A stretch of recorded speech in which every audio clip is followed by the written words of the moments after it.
Well, it's a big day here on Earth. It's 21st of September in the Northern Hemisphere, International Peace Day. It's also your fall solstice, 22nd of September down in the Southern Hemisphere here in Australia. Lots happening across the world that we're talking about, but today we are talking about ETs here on Earth called the Ponti. And I have the fabulous Sue and Kevin joining me on the United Public Radio Network. Stay tuned. You got to accentuate the positive. Wow, I feel good. A little bit of feel good goes a long way. You're listening to Karen Swain, teacher of deliberate creation, accentuating the positive, showing you a way to a better life. Accentuating the positive, it's not just fad, it's sanity. Who in their right mind would accentuate anything else? If you feel like that's what you want to do. G'day. Welcome to another show, Accentuating the Positive with Karen Swain. It's always a blessing to be with you all. And look who's in the house. I've got a bit of a tribe. We've got the tribe. Kevin, Estrella, who's been on the show this year, actually, rock god, and Sue Walker. Welcome, guys. Welcome to the show. Glad to be back. Thank you. Kevin and I hatched a plan to do this. Oh, when was it? A few months ago when you were on the show. Yeah. Mm-hmm. And just saying hi. There's Lisha. G'day, Heidi. Vladdy. Great to see you all online. Penny. Hi. Great to see you all online. Yeah, it's a big day today. Here, we were just having a chat about it. There's lots of anniversaries happen. Obviously, there's the big, Charlie Kirk funeral that was happening a couple of hours ago. There was, when I did the intro, I was thinking, what else is happening? Of course, there was a solar eclipse. I got up at 5. Actually, I got up at 4:30. I don't know. I woke up early this morning to see if I could see it, but I couldn't see it. It was just a partial eclipse in the Southern Hemisphere.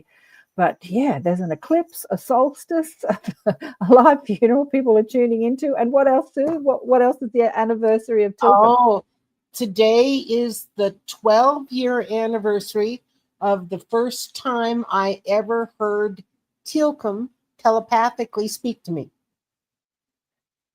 So 12 years ago. 12 years ago today in our living room here at the house, I heard from Tilcomb for the first time ever and went, what was that?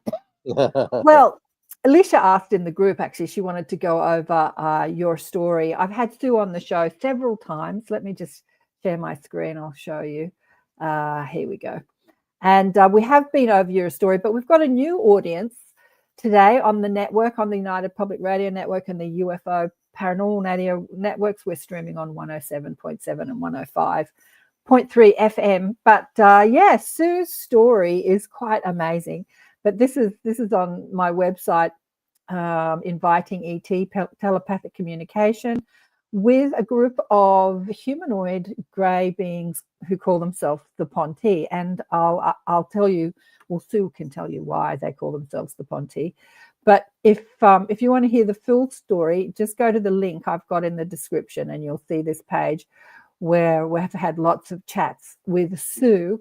And also Kevin was talking about it last time I had him on the show, about his communication with the Ponti, and we'll go over that as well.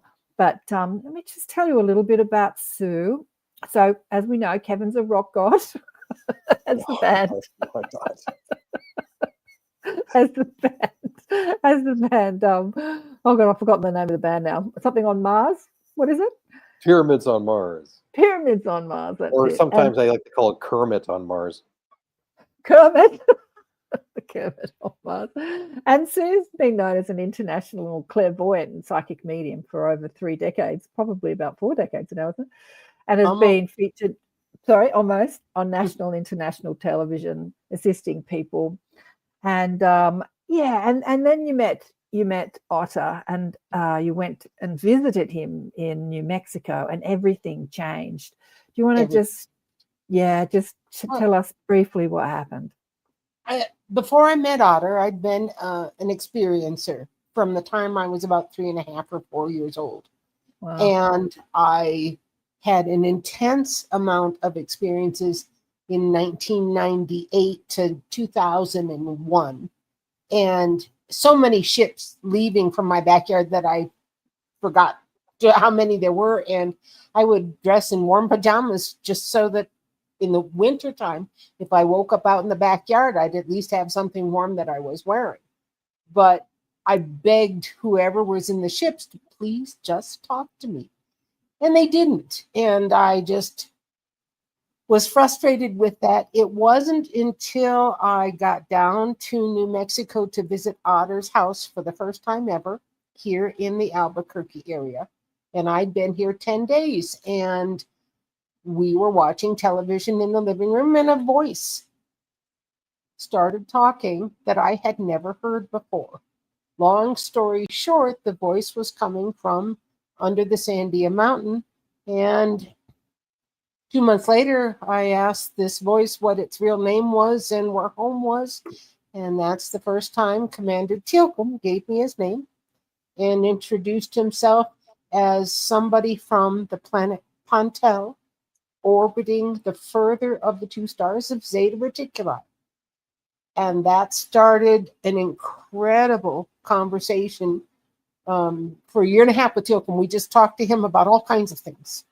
And then he started introducing himself, his staff under the Sandia Mountain, to us as well. And those staff members dictated a telepathy manual for us. They began visiting other people that they met on Twitter. They asked for a Twitter account to be open so that they could teach.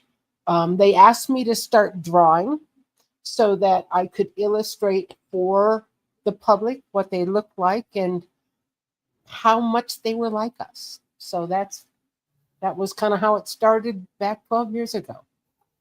So you say how much they're like us. Are they us in the future? Like, did they used to look like us once upon a time in their history, or not? You're thinking about that. Like this body? No, not really. Have they always had the larger eyes and have they been nocturnal as a historic peoples through the millennia? Their culture goes back farther than ours does. We only have a short period of history that we know of. Their history goes back much farther, and their culture has risen and fallen just like ours has. And so there are a number of nations that have the large head and the dark, large eyes and the slender bodies in that area of the galaxy. And several of them are related to each other. Mm-hmm. And so there is quite a history there. The Ponti have been on our planet studying us. 136,000 years. Yes, 36,000 years. Mm-hmm. I know they've been in the mountain facility for 15,000, 16,000 maybe, but somewhere around the changes brought about by the end of the last ice age. They said that their history on Earth goes back 136,000.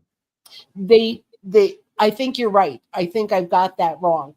But the 136,000, they did tell us that they had history of Earth humans that went back farther than that, but it came from other nations' records, not their own. And so 136,000 years. So they weren't here before humans, because I know that our legacy scientists say that humans haven't been here that long, but other history says we've been here much longer. Yeah. We're the fourth age of man to be able to leave our own atmosphere and go out into outer space. Yeah. The previous ages of man also had that capability 4 other times, and then before that, the Reptarians had that capability. And so we're not the only folks that have ventured out there. And in fact, I suspect you can find our ancestors out among the stars from the previous attempts to contact other nations. In the Absolutely. past, other nations have been helping on Earth and civilization-wise and culturally for a long time, and were Yeah. accepted. Yeah. So Yeah, Diane. Hi, Diane. How are you, everyone? She says, super curious what they say about the elevated chaos on Earth in this timeline and how they would describe the shift. You know, like Sue and I were just talking about that because we're on. What do they think about this and what do they think about that? You know, what did they think about COVID? Because I think it was 2021 last time you were on the show. And what do they think about the, you know, assassinating people for political and spiritual views? Yeah, what do they think about the human chaos that's happening here on Earth? What are they saying to you? they are astonished that we have reached this stage and have done so little attempt to unite us across the planet as Exactly. one people. Yeah. And we see each other as so different. When you compare us to visitors to Earth, we're very much alike. And so that frustration and not caring for each other. We have not yet reached advanced civilization level 0 yet because we don't take care of our people. We don't Right. provide food, clothing, shelter, education equally across the planet. And until we do, they don't consider us worthy of traveling to another world. Yeah. Because the fear is we will simply exploit that world like we've exploited our world and our own people. So they're frustrated at the trustworthiness of Earth humans also. I agree. I absolutely agree. I'm frustrated too. You know, we talk about all this disclosure. There's so much disclosure happening here on Earth, you know, and I think to myself that collectively humans just aren't ready to be a part of the cosmos. Yeah. The other thing that Some of us frustrates are. me is that so many of these UFO researchers and whistleblowers, the only thing that they care about and the only thing they ever talk about is the technology and getting their Yeah. hands on the technology. That's Exactly. all they talk about. They don't care. Like, all they care about is their car that they drive. Like, what about the people? They don't. That doesn't even come into in a conversation with these so-called whistleblowers and officials who are going to, like, tell everybody about ET contact. It doesn't even come into the equation that there are people who are trying to make contact, and that is what frustrates me so much. Yeah, It's all about absolutely. what car they drive. Yeah. Penny says, hi, Sue and Karen. Love the way you spell my name.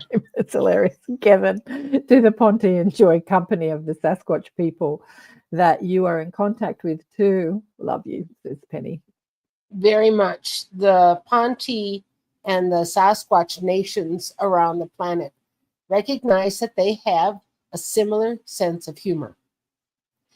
They have a similar philosophy of caring for your people and the world around you. And the Sasquatch are all about keeping it simple.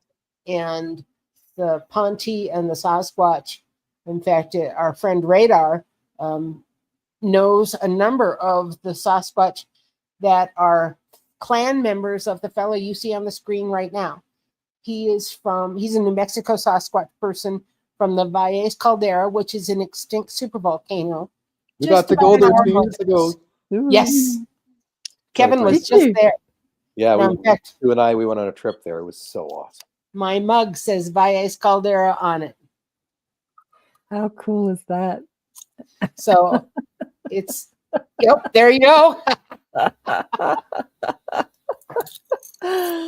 So anyway, the Sasquatch are here in New Mexico. We're at the southern end of the Rocky Mountain chain. And so in our area, because of the volcanic activity in our state, there are lots and lots of old lava tubes. And there is an underground tunnel system that's extensive, both created by previous ages of man, created by our current age of man, that joined to the previous ages of man's tunnels, and in natural caverns that go underneath the state that have been used for thousands of years by the giants and by the Sasquatch. And so Amazing. there's a lot that goes on underground in this state, more than most states. Yeah. You should also mention that the information station, because of the size of it, was actually because it's 2 miles underneath the Sandia Mountains, and everything is extra large, extra doors, larger stairs, because Wow. it was giants who used to live under there. Wow. That's fascinating. The Zuni, we've had a friend who was on a television show called Ancient Aliens frequently. Is an indigenous gentleman who's passed now by the name of Clifford Mahuti. And Clifford told us that the Sandia Mountain area, the translation in Zuni is the place where the Anun used to live. And I said Anun as in Anunnaki. And he said, he indicated that that was a possibility, especially if they were taller than usual. And so we do know that there were a number of red-headed giants in this state and in areas, and bones and skeletons have been found here that are in that 11 to 12 foot tall range.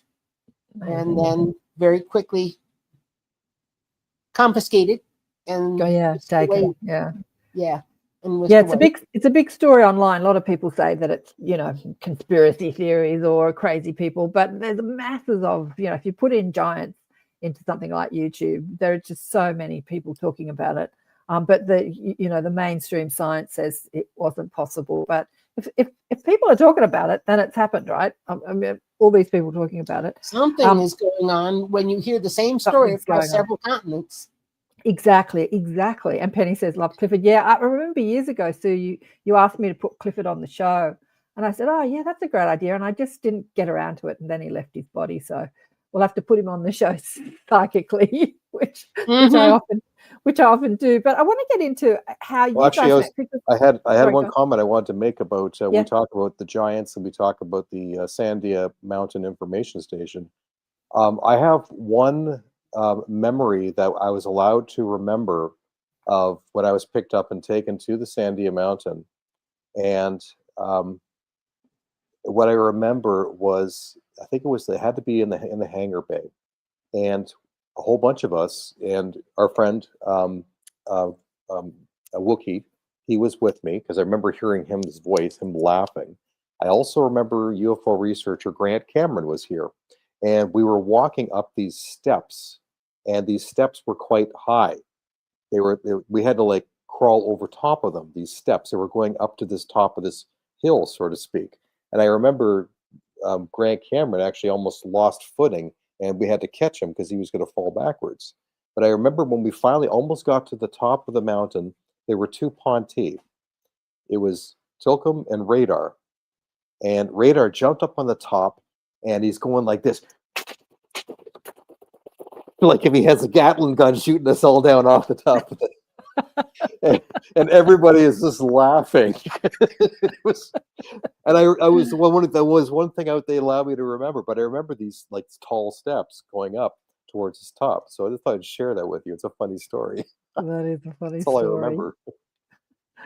We've been talking about, you know, contacting ET and what they're here to teach us. And Kevin, you were saying that a lot of people in that ufology tribe across the world only talk about their technology and their ships and stuff like that. And Lisha said here that she wanted to know where's that thing? I meant your story related to your abilities. And I think one of the things that they're teaching us, like you put out the telepathic primer, is those abilities, like to tune into our own abilities so that we can see them psychically, see that, you know, be in a different dimension, expand our field, because I think that they have the ability to cross dimensions. They're physical, but they're also astral or subtle at the same time. Like when you say you see them, a lot of people, if they're standing before us, a lot of people won't perceive them through their physical eyes, right? They won't see a physical being. But if you have a psychic sight, like if you have expanded telepathic or psychic abilities, you can perceive their subtle energy form. Yes. Is that right? Both. Yeah. Both. But they can be, yeah, go on. Yeah, we have seen them physically in our living room, in our hallway, in our kitchen, in our garage, pretending to drive with one of our cars. We have touched them, held their hands, watched their glass pads, information storage devices turn on, turn off, sat with them and conversed with and had other people visiting us see them move across the room in that invisible shimmer format. In fact, I think one of the first times Kevin came to visit us, he noticed finally that Radar was standing across the room. He was kind of hiding or ducking behind a chair because I was talking to Sue, looking at her, and there was like we could see like a reflection in the glass, and every once in a while, both her and I were kind of like our eyes kind of like darted to one side of the room. We weren't really consciously paying attention of it, but after the third time, I realized that Sue and I were seeing something in our peripheral vision, and then I said, "Is there somebody here?" And then Otter pipes up, "Radar's been here for 15 minutes." Because when you first met Otter had been perceiving them and speaking with them for a while. I think I remember you saying, yes, before I even met him. Yeah, as soon as he moved into this house, right?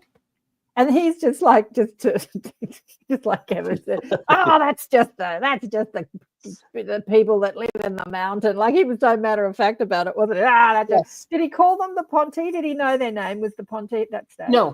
No, he did not. He had never asked them. In fact, I didn't know them as the Ponte. I just, because the voice came from the Sandia Mountain, I nicknamed the voice Sandia for the first two and a half months. Right. And referred to it that way. When I went back home to Iowa and left this state and went home 1,200 miles away, I did not hear the voice. And when I returned here, it started talking immediately again. And so we learned an awful lot about the Ponte in that first year and a half talking to Teal'c, and that's when he explained to us why they were here, and also talked to us about what they were observing us for and some of their concerns. And it was Teal'c who, after I'd been talking to him for a year, started teaching me about the archaeoplanetography, the images in the landscape, and how to understand them, and teaching me that science and study. And so that's something that I don't think we've ever really had any kind of a show on anywhere, because it's so visual. You have to show people what you mean and not just talk about it. And I have to organize that so that people understand, and we can do a presentation on that. That'd be great. If you go to your YouTube site, it's called, what's it called? Sandia? At Sandia Wisdom. At Sandia Wisdom on YouTube. You can see the videos of Sue drawing over the land. Are they directing you, and you're drawing? Yes. I think that you did Australia. You did like an indigenous looking chap over the land of Australia. Yeah. We've seen a number of images that also encompass the ocean floor and connect with Australia or utilize Australia. I saw another image that was echoed in the Gabarngung rock shelter up in north central Australia by the coastline, and did a video on that as well, because I found an image in the landscape that echoed an image in the ceiling of the rock shelter. So I thought that was there's lots of questions online here. Alicia wanted to know, do you ever have conversations with Sasquatch? I think you do. Yeah, absolutely. We'll get into that later. And Kristen, hey, Kristen, she's here. I've seen Sasquatch with my open eyes, and they had a shimmery, wobbly energy signature. Ooh, cool. I want to ask you, I can't get to all these questions. I want to ask you about when they do appear, and you said that I think you mean you and Otter, have seen them physical, held their hand and touched their like little sort of glass iPad things that they use, their technology. How do they transport themselves from their information station, which is under the mountain there in the Sandia Mountain, to your house, which is how many miles away? Like, not quite 10. And okay, so, but how do they teleport? How are they doing that? The question is, how do they do it? How do they Yeah. do it with me? right. Because they same show way. up here. They show up here weekly. They're here every week. Yes. Do they I- teleport? Are they don't teleporting? know. How It's are on they the doing ship. that? They have a regular run. So they would bring a cloaked ship over our way from the mountain and drop off some crew. And then And how later, do when they drop off the crew? Do they beam down from the ship again? they can do it one of two ways. If there's a place to land, they can land and the ship will actually create an opening for them to come out. And they will exit the ship and come through the wall of our house, dissolve the wall, come through the wall. Yeah. And they can do that in our front entryway. They can do that in one of the bathrooms. It's one end of the house or the other. But they can also do that in a garage. But they can go through walls and through objects. But usually when they get dropped off, they get dropped off from a ship and don't teleport all the way from the Sandia Mountain. The same thing with Kevin up in Toronto. They make the Toronto run and head up into his area with people that want to visit him because he's given permission for his home to be visited by trainees so that they have a place where they can make first-time mistakes visiting an Earth human home.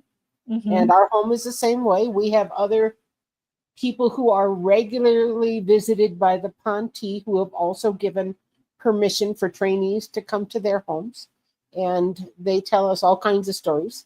But when they want to leave, they let the ship pilot know that they're going to go. And through the wall they go again and to the ship. A tube can come down from the bottom of the ship to an area on the ceiling of the house or on the outside of the house, and then they can come in that way. We do know that exists as well. So Sue, they're actually always taking a ship over yes, my place? They are? Yes. Okay. Well, this place is busy as heck. I mean, they're here Yes. all the time. So you said, Kevin, they come every week. Do they come the same time every week, or?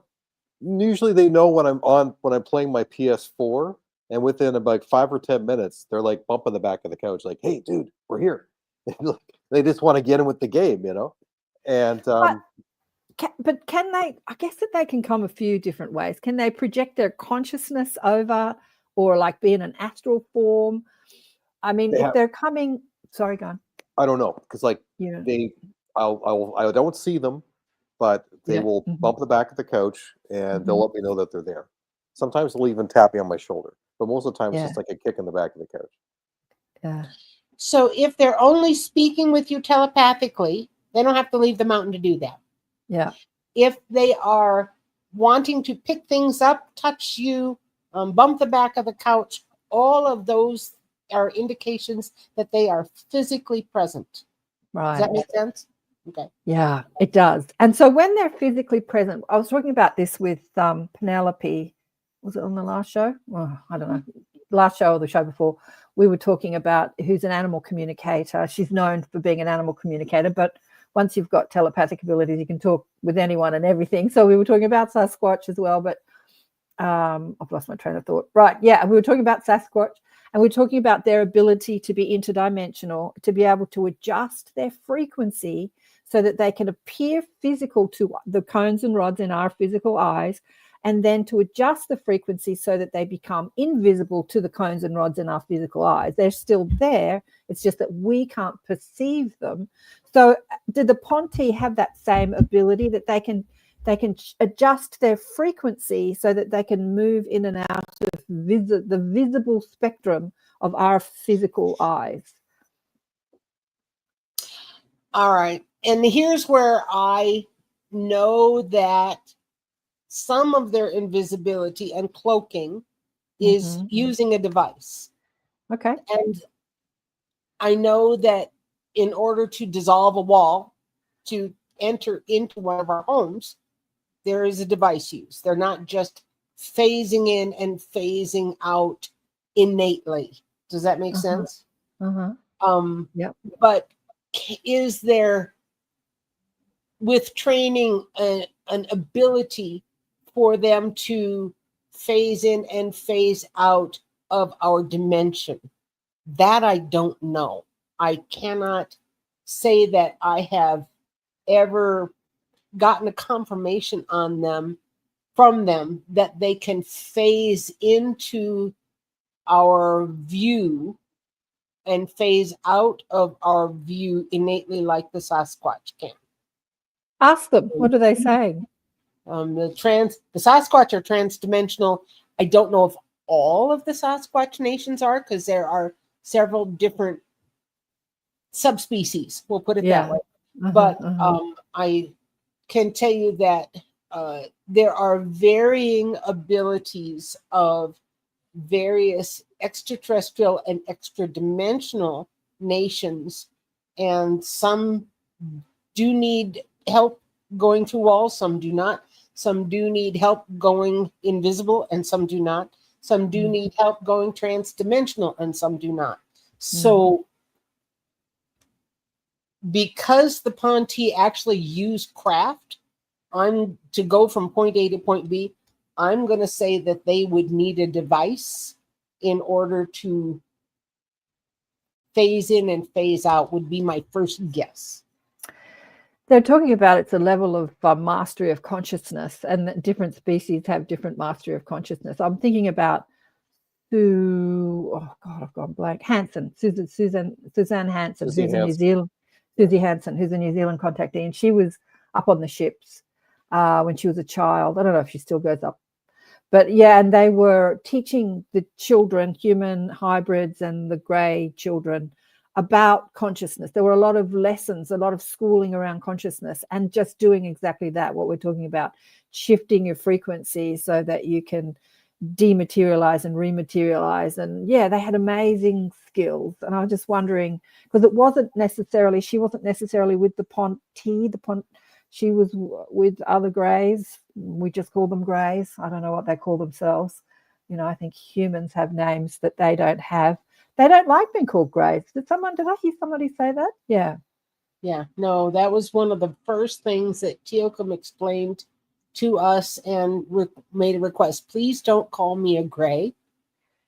They don't call that you term a is brown. insulting. I don't call you a pink or a brown. Or beige. Yeah. Yeah. A beige. The beiges. Yeah. But with you, Kevin, your abilities since how did this, I think, well, we discussed that on the show, but have your telepathic and psychic abilities expanded since you've had contact with them? Oh my God. Holy cow. Where do I start with that? That's a big, yeah, we're talking about, initially Tinny told me, like back in 2016, do you realize that music can be communicated at a telepathic level? And I had no idea that was possible. And then she was basically insinuating that I was already doing that, with my first album, but I just wasn't consciously aware of what I was doing. And then I asked her, can you help me develop this ability? And so for several years, she taught me, the ability to communicate music on a telepathic wavelength. But then that got even deeper with Thera up here, who was a specialist in the tonal language of the cetaceans and the whales. And then they gave me a download of that about tonal language, which then I actually accessed that in a song called Naf Waffen, where the melody, the guitar melody, actually has a translation, which says, "Do you hear me?" And so they've been teaching me this stuff. And then Tani elaborated more on tonal languages of how to communicate on my guitar, because my music is instrumental, and how to communicate and tell stories through the music, in ways that follow tonal language protocols. So they've been teaching me all this stuff. And in the last 2 years, my telepathy has gotten a lot better. I'm nowhere near where Sue is, but I have had a lot of improvements, particularly with learning to recognize the thoughts that are not mine, that are coming to me. These bolt out of the blue, and realizing when somebody is talking to me and communicating to me, I'm now able to hear them. Yeah. And I'm picking up much better. And that was the biggest key for me. As our friend Wookie said, Kevin, the mail keeps getting delivered, but you keep throwing the mail out, checking the mailbox.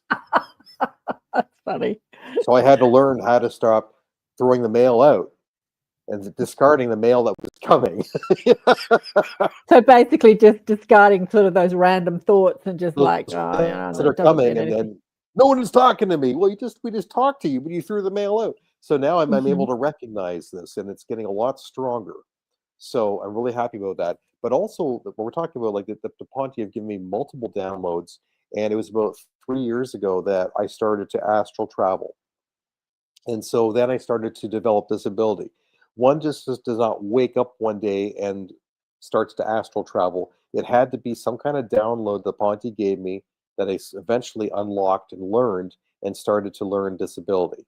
And then I started having multiple meetings with many different star nations in the astral world, and learning about really getting out of my physical body.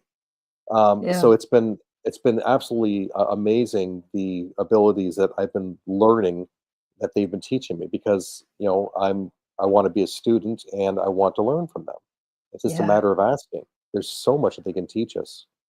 I can't wait until we have this sort of thing taught in every school, like where telepathic and psychic ability is the it's going to be like Harry Potter, man. Absolutely. I have to say that I've noticed my abilities are just getting stronger and stronger the older I get too. I mean, as I said, I've just done a couple of shows like channeling Charlie Kirk, and I didn't even reach out to channel him. I just had questions like, who is he? What was his message? Like, my curiosity just summons the information, just comes. And when he came, I didn't think I was talking to him, that personality that was in that body called Charlie Kirk. And my guides came through and said, why are you doubting this? Like, they're constantly teaching me. They've been constantly teaching me my whole life. But yeah, it's amazing what we can do. It's amazing what we can do when we give ourselves permission to do it. And with you, Sue, as a psychic, did you hit the ground running? Like, were you just always open and psychic, or was there a time where you developed it? How did that I learned very early on that the things that I'd been seeing my whole life had a high degree of accuracy. Right. And didn't know what to do with it until my friends kicked me in the seat of the pants and said, you need to do this for a living. You're better than the people we go pay to see. Right. And so it wasn't, but I have to admit that after I began having more intense experiences with a number of star nations, starting in June of '98, that it was within 6 months of that, I was on a cruise ship and had an interaction telepathically with a 200-year-old whale. And before he left the conversation, he turned to me and looked me straight in the eye, with his eye about 2 feet from mine. And he said, I give you the gift of infinite voice. And then he swam away, and I had no idea what that meant. And I didn't find out what that meant for 15 years. It wasn't until we met the Ponte that they informed us that the translation for their concept of telepathy is infinite voice, because your thoughts and your voice have no limits. And so once I realized that that's what the gift was that the whale gave me, I went, huh.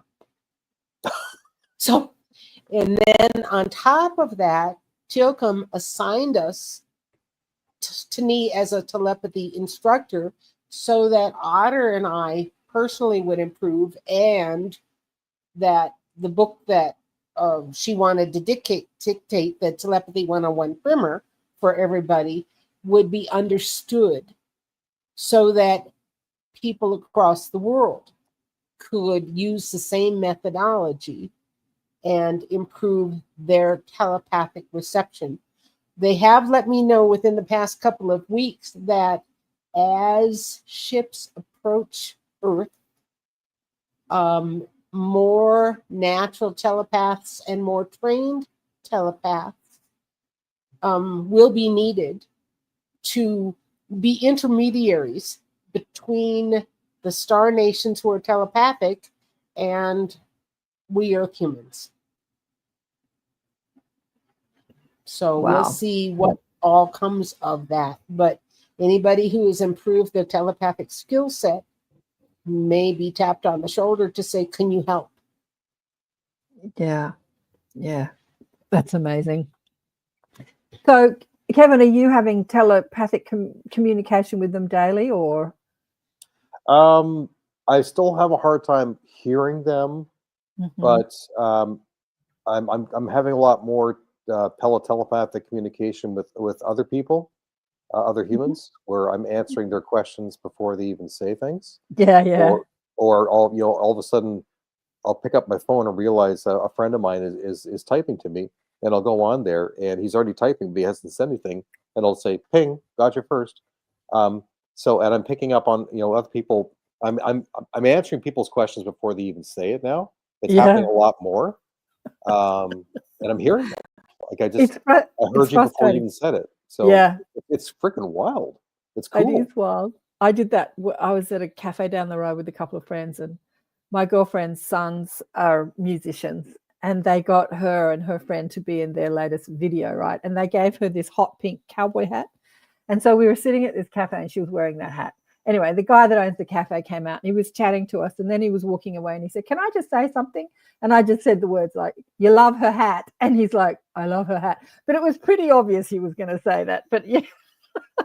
Yeah. But just taking people's words out of their mouths, just saying it before they say, "Can I just say something?" But yeah. But how did you guys meet? How did you connect? Go ahead, Kevin. So I was introduced to the Ponte by our mutual friend Wookie, and he told me who's in Brisbane, who's in Australia. That's right, yeah. And he said, "Do you realize that there's a group of ETs who are using Twitter at Sandia Wisdom?" And I was like, "No way, are you serious?" And so then I started checking out the at Sandia Wisdom Twitter page, and I was just just following them and reading the tweets. And at that point, there was only 4 of them who were communicating. It was Tilcom, Tani, Radar, and Drudy. And so, but it was just the way they were answering questions. It was just their language seemed so different, and they were very on point. And then I started to talk back and forth, and have little chats and conversations, and then Radar and Tani were getting more interested in me. And then they started to, I guess, kind of ping me to get, to check me out. And then eventually I started getting direct messages from at Sandia, from Tani, and she was talking about wanting to introduce me to their telepath, Sue, to set up a meeting. And at this time, like Sue was doing all the typing, but Sue was still staying in the background because she had not been introduced yet by Tani. So she's just like, dictating. And then eventually a meeting was set up for me to call Sue. And then I got to talk to Sue for the first time, and we just hit it off immediately. And I learned all about her, how she met, the Ponte and all that. And we just talked for a long time. And then our friendship just just blossomed very, very quickly. And I've been following the Ponte every single day on Twitter since 2016 to learn everything I can about them. And I have hundreds and hundreds of snapshots of Twitter of their conversations of what things that they've talked about to learn everything that I can about them. And then eventually, Sue told me the Ponte were going to come visit me, and they did. And and then I started they met me in my dreams, like in these altered states of consciousness. They started to meet me, but I also started having meetings. Other star nations were visiting me. I was visited by a sauroid, a Riptarian woman, before even the Ponte, and she met me inside a lucid state dream. So it's been a wild experience, and then eventually I got to, I drove out to New Mexico, to Albuquerque, to visit Sue, and our friendship just it's been growing and growing and growing and growing. And Sue and Otter are family to me. They're everything to me. And I've dedicated my life to the Ponte. This is what I do. This is what I am here for. And I'll die for this. I don't care. I'm here. This is what I'm doing. So this is why I came onto this timeline. And I take it very seriously. And Tani, she is a hard teacher, but she has been a great. She's kept me on the straight and narrow. I've gotten into shit by her, but it keeps me on the fine line so that I am doing the right job and doing things properly. And Tani's given Sue shit as well. You can ask her about it. She's a hard taskmaster, is she? Tani? Yes. Yes. She's a hard teacher. Have they ever spoken to you? That's her right there. She's looking at me right now.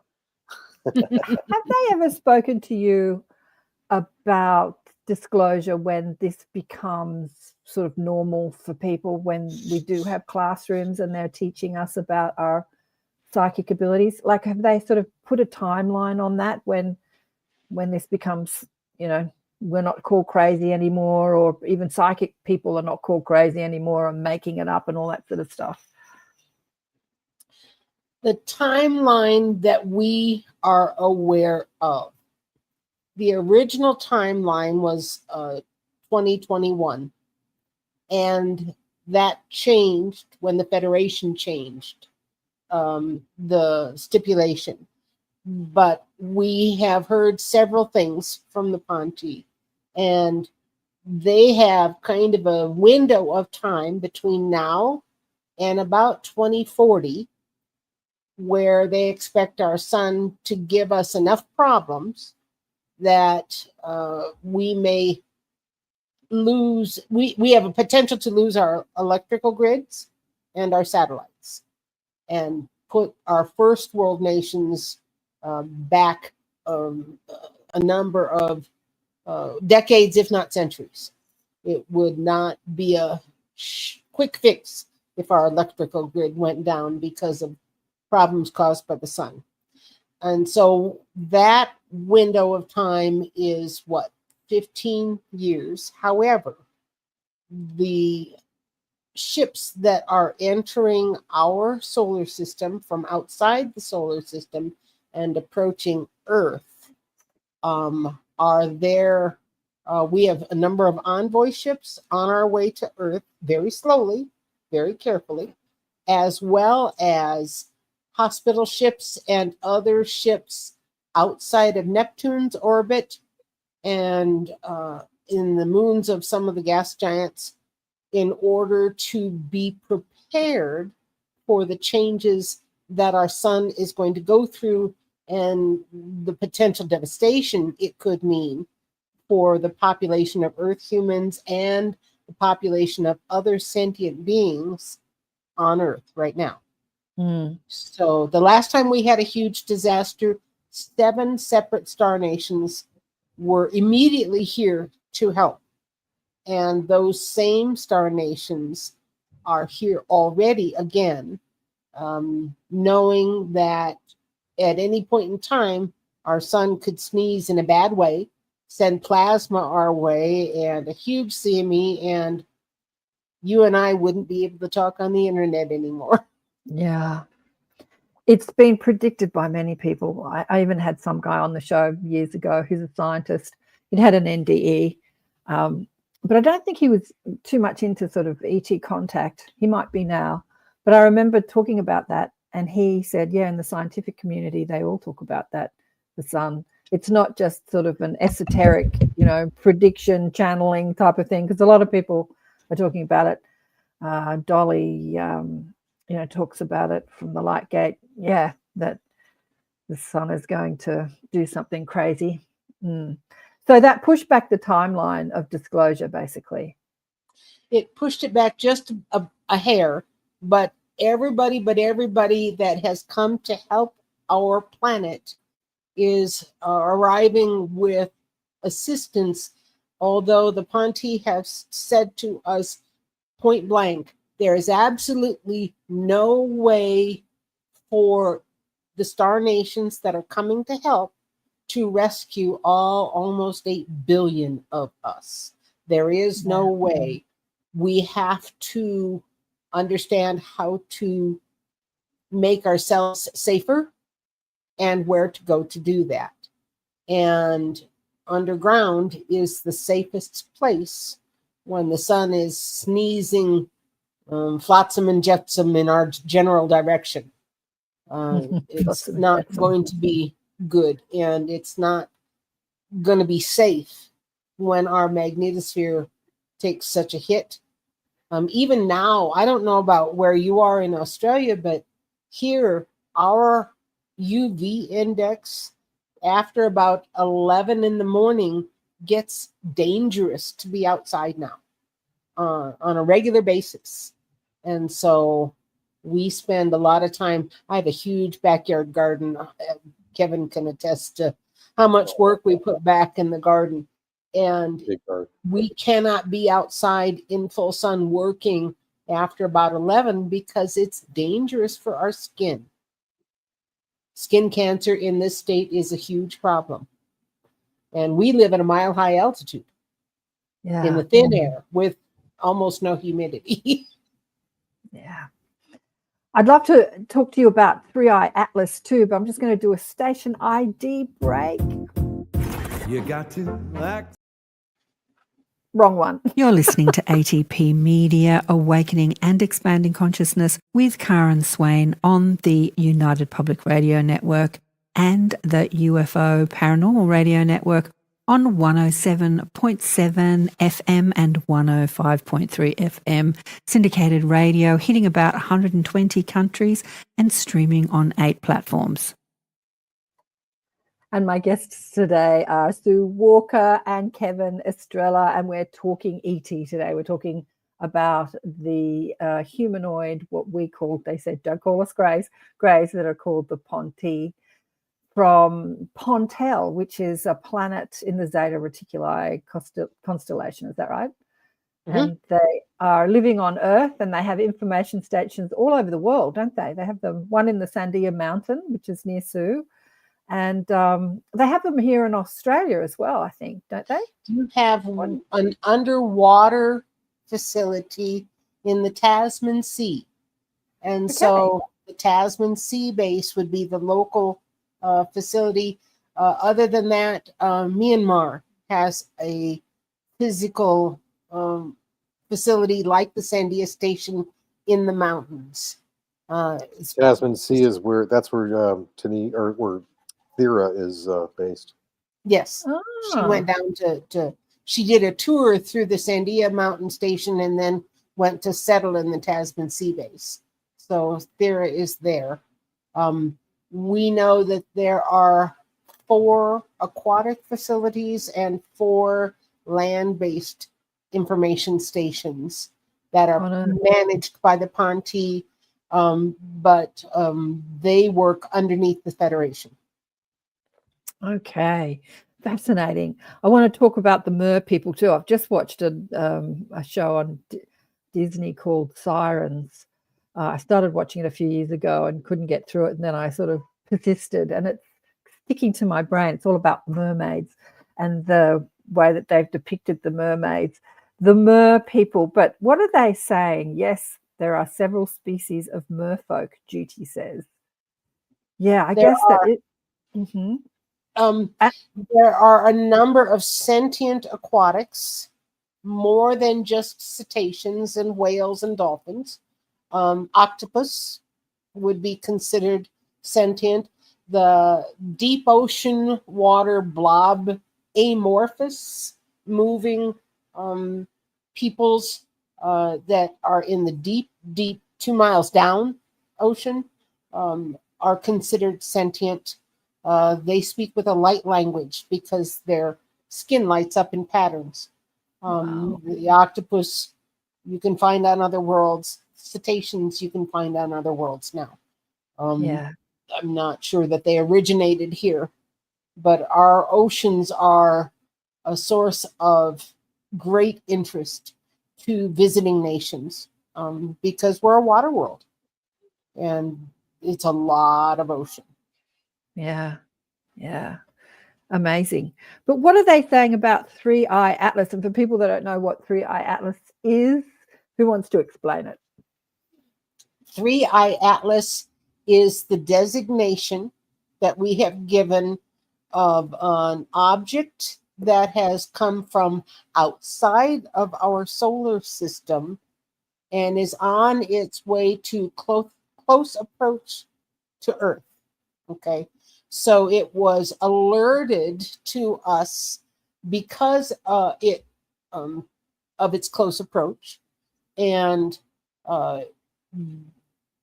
when we talked to the Ponte about AI Atlas, Radar was the one who last night responded to our query and said, chill out, it's okay. What you call AI Atlas, we call a combination of scout ship and envoy.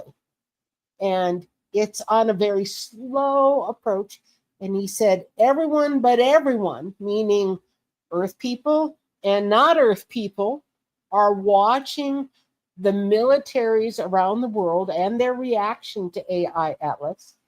And they are also watching and observing the reactions of the general public to the slow drip of increasing information about that craft. And so they're calling it an envoy ship and not one that's a threat at all. In fact, if it was a threat, you wouldn't even see it coming. Okay, yeah. So they're calling it a craft. It's not then a comet, a piece of rock, debris that's come together. It's a craft. Is it manned? Like when I say Yes. Manned, or beings in the craft? Is it piloted? Yes. Is Piloted. there? Yes. There's an envoy crew. Okay, Can I interesting. hitchhike? Yeah. Oh, can you? Sorry. It's actually a ship that anytime you send a first envoy ship to a planet that is awaiting its first official contact, the danger to that crew from the planet that has spacefaring capability at a primitive level like we do, the danger to that ship and that crew of being fired upon is high because we don't know and our militaries don't know if the approaching ship is a threat. And they don't know how to communicate with it over an electronic means, a radio means. And if the crew is a telepathic crew and the militaries that have gone to meet it are not, they're going to think that there's no response from a hail, when in fact there might be responses, but they don't recognize the telepathic hello. And so the ship and its occupants take a high risk of being the first envoy ship. Interesting. I was listening to somebody else channeling it the other day, And she wasn't saying it was a ship at all. She was saying that it's conscious, but it's actually not manned, and that it's made up of sort of fragments from all over the universe that have come together. And I heard Elizabeth April. She's a friend of mine, but she's actually become very, very popular. Her ability is she can what do you call that? Remote view. Remote And view. she did a remote view with it, and she saw it as a craft, but it can make its outside look like it's almost like a hologram of looking like a rock, but it's Like a rock. actually but it's not actually what it is. There is And did there she is a crew on board. and did she see it as being manned as well? Oh yeah. Mm-hmm. Yeah. Yeah, it's interesting. There's like all this different information out there. I guess that to be the first crew, yeah, Penny says, wow, how loving and compassionate to be the first crew. I don't know if they're the first crew, but it's definitely the first crew that we can perceive with our physical eye. Like it's there, scientists have picked it up, it's coming, it's not cloaked in any way, it's not invisible like a lot of the craft can do. So yeah, and everyone's talking about it all over the internet and all over the world. Scientists are talking about it, channelers are talking about it, spiritual people are talking about it. Yeah, so but are they talking about it on the mainstream media? That's the mainstream news. That's the question. Are they actually talking about it? Yeah, I think they are. I don't know. Maybe, yeah, I think they are. I don't watch a lot of mainstream news, but yeah. But it's the problem definitely is, talked about. Different countries are being fed different pieces of information, and it's hard for people to sort out, does it leave a comet trail? Does it not leave a comet trail? Is it slowing down? Is it not slowing down? Is it changing course? Is it not changing course? All of those various discussions are being fed different information, different places. And so I'm not sure you can buy everything that you're being fed by the media either. And the honest to God telltale truth is, as it gets closer, you'll know more. But I tell you what, if they can take pictures of solar systems light years away and tell habitable planets, the Webb telescope can take pictures of Atlas with a greater amount of precision than what they're releasing to the public right now. Really? And the United States has an official space force for how long now? They're not showing us their craft, but we know that over the course of the past 50 years, since the 1970s, that we've been able to very quickly put a crew into space. And so where has that gone technologically for our own people over the past 50 years? They're not releasing that information yet to us. We're just getting it in dribs and drabs, like people with telescopes seeing craft, plural, in formation going around the moon. And if they're flying in a formation that's real similar to the U.S. Air Force formation training, why is that? Yeah.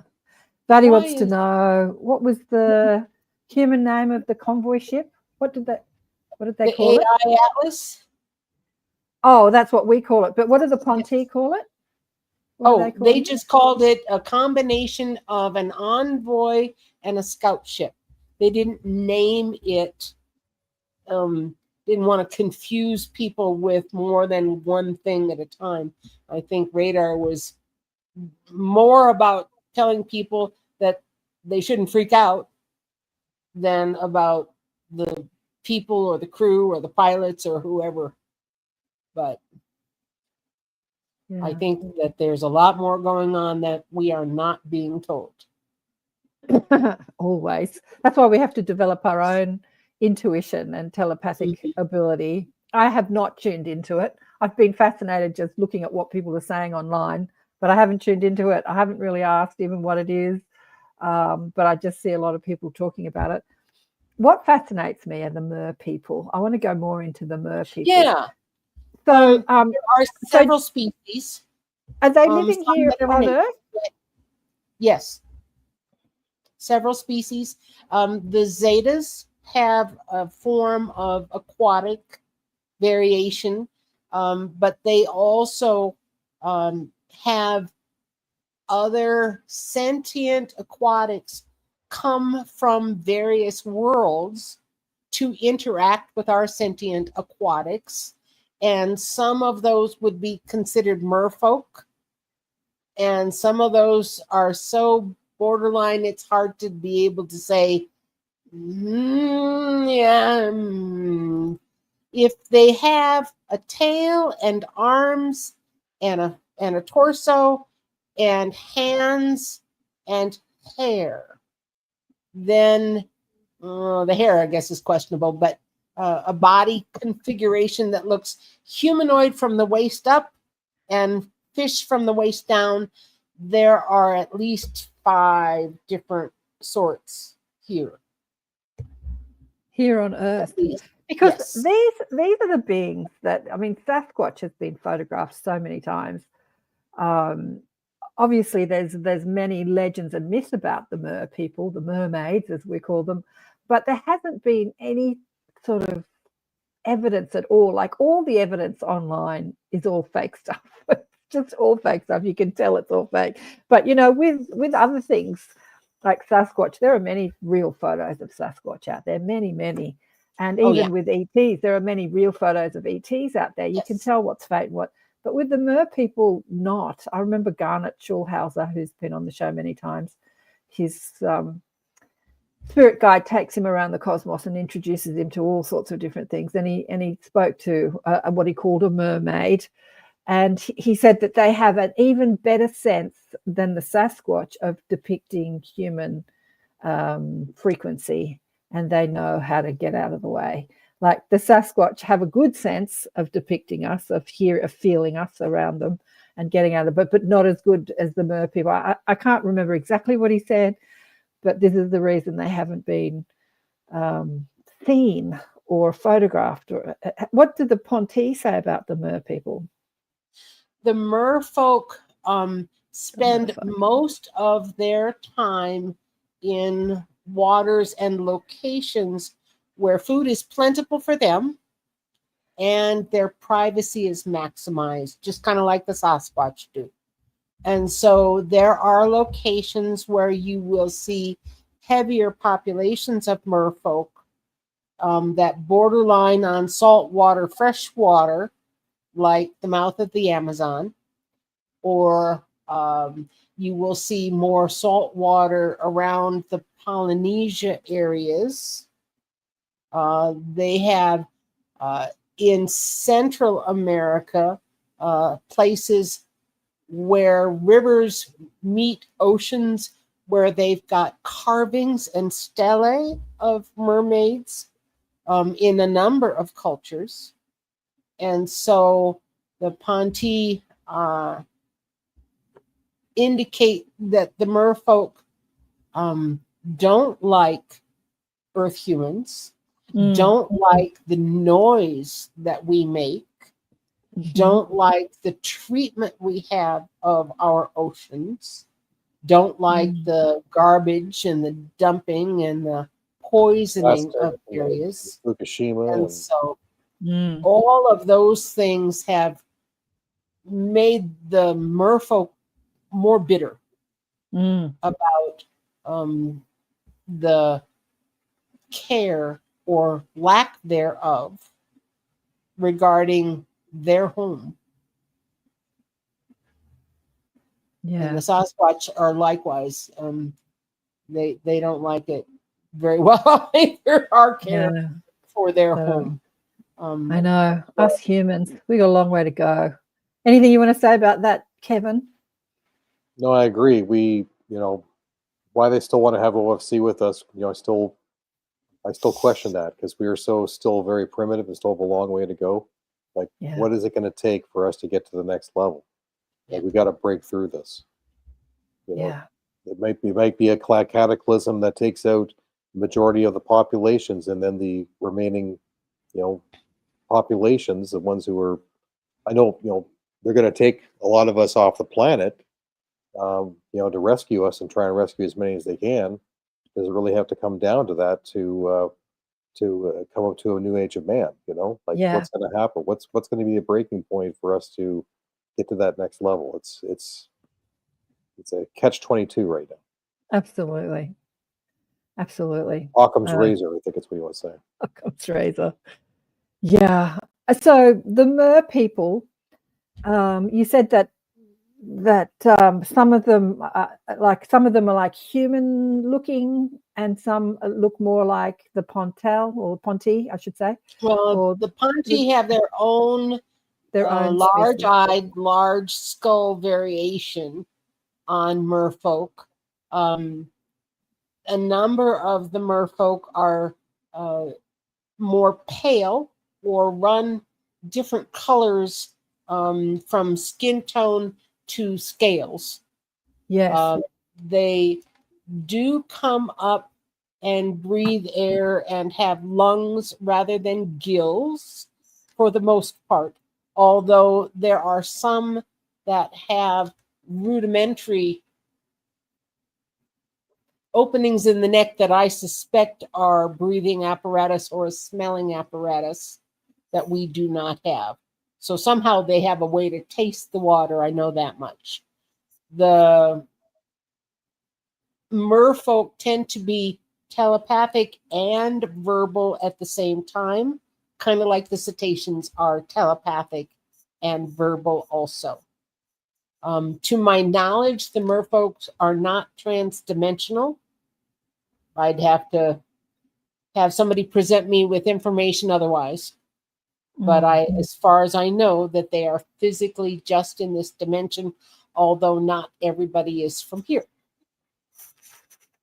Yeah, it's fascinating. Yeah, they absolutely fascinate me. Like this show that I watched, I was just seeing if I could get a picture. I mean, depicts them being able to come to land and transform into humans, which is the myth, right? That a mermaid can come to land and grow legs. I don't know if that's a reality of the mer folk. Have they said anything to you about that? I have never heard them indicate anything like that. Yeah. But then again, I haven't asked either. And so I know that they can climb up onto places alongside the ocean and sit and bask in the sun. So they breathe oxygen as well as being Mhm. able to, because it's amazing that mammals of the ocean like whales and dolphins do not breathe, breathe oxygen. Like they have to come to the surface to breathe. I mean, that's just amazing. Yes. That they live in the ocean, but they still breathe air. I'm blown away at that. But like with sharks and other fish, obviously they breathe water. Right. I would say that the merfolk would be more like the sharks, being able to breathe water, because we never see them. They're not sort of if they had to come to the surface to breathe air all the time, then there would be more chance of them being seen. I would think so. I would think yeah, so. when I can tell you that they have tools.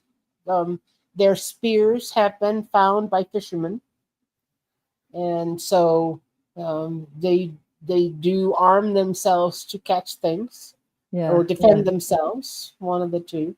But I don't know a whole lot more about them than that, to be honest. Yeah. So let's get. What have we got? Sorry, go on, Kevin. I wonder if the stories about the songs of the sirens, if that's true. Hearing soldier or sailors hearing them singing.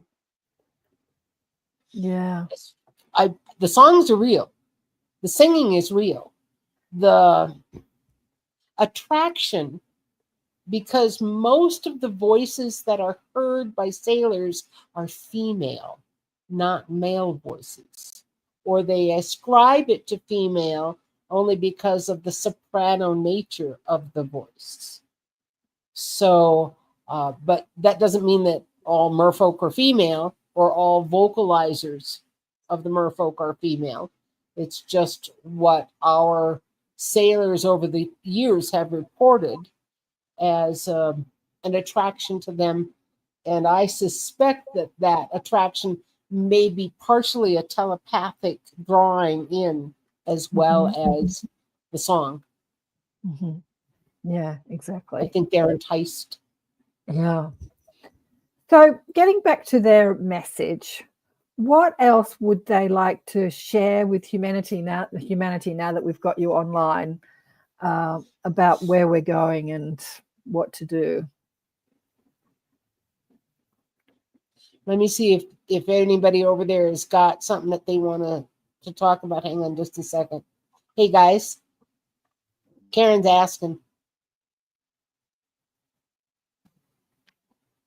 There is a desire to, one, calm the fears down of people around the planet regarding transdimensional and extraterrestrial visitors. Okay, that's one. We have transdimensional nations here already that are not from elsewhere, that are just regular old Earth folks, transdimensional, that are unseen world folks that can manifest physically when they need to, but don't always.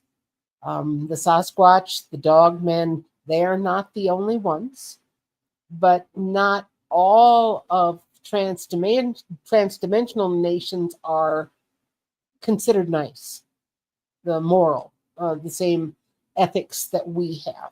And so that's a concern and a caution of, don't assume that you can approach everyone without using your eyes and your ears, your skepticism and your discernment. Okay. Always trust your instincts. If something feels like it's a dread to approach, probably wise to go the other way. Now, that said, the nations that have historically come to Earth to help, they're saying, are already here and will be showing themselves more and more to the Earth human population as we get closer to the official first contact time frame. I asked specifically if the official first contact was going to take place only in one location with only one nation or people, or is it going to be in multiple locations at the same time?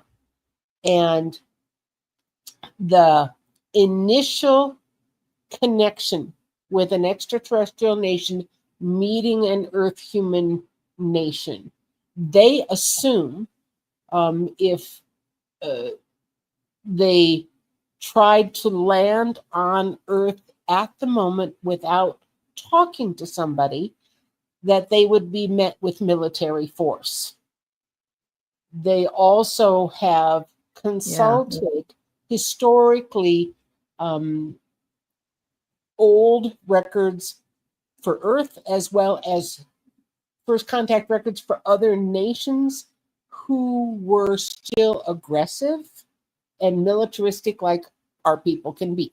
Okay. So they're approaching this with caution, but with also experience behind it, is what they're trying to say. They kind of have a guesstimate amongst the Ponti about when they think that the Federation is going to break loose with all of this. And I would have to say most of the general guesstimating that I'm hearing from the Ponti is not official, but is within the next couple of years. Is there a chance it could be in 2025? If the sun looks like it's going to have a problem and give us a huge fit and be a danger to Earth humans, they might show up a little sooner. If not, it'll be farther out or closer to that 2-year mark, is my understanding. When I talked to them about all of this, they have let me know several times recently that they are looking for other Earth humans to apply themselves to their telepathic training more, because they want Earth human intermediaries that they know and can count on. They also have indicated that different nations will be in their old jurisdictions on different continents. So, for instance, the Pontis jurisdiction is here in North America, especially in the desert Southwest. It is not, say, up in Norway, where the Nordics have jurisdiction. It is not, say, in China, where the Nagas, the snake people, have jurisdiction. So various helpers in the past from star nations have helped Earth humans in previous catastrophe timeframes bring their culture back up to a place where they're not killing each other off. Education, food, agriculture, medicine, mathematics, astrology, astronomy, all of those, are taught to various cultures. As people come out of a disaster, they take care of food, clothing, shelter issues first. And the Ponti specifically have been asking Otter and I if all of the peoples around the world know of ancient underground locations that they can go to that are still intact, underground cities that they know of, that Earth humans may be relearning about in Peru, in Central America, in Turkey, here in the desert Southwest, in the Grand Canyon. I can go on and on. But they are asking Earth humans to have locations that they can go underground and be safe if they needed to quickly. And so, and that underground living may last a while. And so I know that our U.S. military has been preparing places for elites to go in the Ozarks, in the Kansas City area, along the Missouri River, in the Rocky Mountains, in various places here in the desert Southwest. There's a lot of underground stuff now. And yet around the world, there's all kinds of ancient underground things that are being rediscovered as underground cities and facilities. But it would be this to have a plan and know that there is nobody on this planet who can survive all of this solo. You're going to need a group of people. You're going to need a village of people that you trust to do all the things that need to be done for a culture to survive. Now, they've been trying to rescue our cultural things so that our cultures don't get lost in any disaster upcoming. So they've been collecting things for us that they realize have historic and or notoriety and significance. And so, whoa, that's a lot to take in. So Diane wanted to know if they live in the third dimension. I think that that's a yes. And they do, but they can be interdimensional. And Leah and Mish wanted to talk about Three-Eye Atlas. We have talked about it. You must have come to the party late. We did talk about the Three-Eye Atlas, Leah and Mish. And Kevin, what have we got left? We've got about 7 minutes left. You said that you've dedicated your life to them and their message. What do you feel is the message that you're bringing from the Ponti? It's a very simple. They are people just like us. That's as simple as it is. They are people just like us. They have feelings. They all have likes, and they all have things they like to do. Their own pastimes they enjoy doing. They have their own professions. They are so much like us that there is there's not much of a difference, and we're trying to share cultures, for the first time in a public way, and they're trying to make themselves known, but they're afraid too, because it's we're dealing with, they're trying to bridge cultures, and they're afraid of us not knowing what they're thinking, and we're not knowing what they're thinking. We're all trying to come together. So that's what we are trying to do, and that's what Sue and I are trying to do, is to introduce the Ponte culture, who they are, and that's what it's all about. It's not just the Ponte. I mean, there are so many star nations who are visiting me. I've been visited by so many different star nations. In fact, actually, I had a reptilian show up one day, because the reason why was because I asked. I just Yeah. asked, "Can you come visit me?" And he did. Yeah. He was shapeshifted to somebody else, but I could see that he had reptilian eyes. But it was a wonderful experience. I've been visited by, three mantis, an Umo who's a human. He showed up physically in my bedroom, glowing like a white, like a light being. And I've also had other star nations, like you can't see her right now, but Flaley up here, who looks like one of the Na'vi from Avatar. All There right. we have so many star nations who are trying to introduce themselves, and they're waiting for us when we're ready. So Yeah. and that's what we're trying to do, is help people to prepare, so we can meet our star nation brothers. They're waiting. Yeah. They want to meet us. Yeah. We're they helping do. people put down their fears, Yeah. because fear of the unknown is the biggest problem that you face when you're meeting a person that looks different from you. Okay. And that occurred when human explorers were mapping our world, and people from Europe were meeting people from Brazil for the first time, or people from China were meeting people from South Africa for the first time, or whatever. If people look different, you really scrutinize them, because you're not sure what to expect. Yeah. And you don't know their values, and you don't know if they believe in love, or have any kind of an honesty creed. You just don't know. And so we've been translating as accurately as we can for the Ponte since we've met them, so that they culturally can express themselves to Earth humans, so that that fear of the unknown can be replaced with greater understanding. Yeah, beautiful. We've run out of time, guys. It's gone so quickly.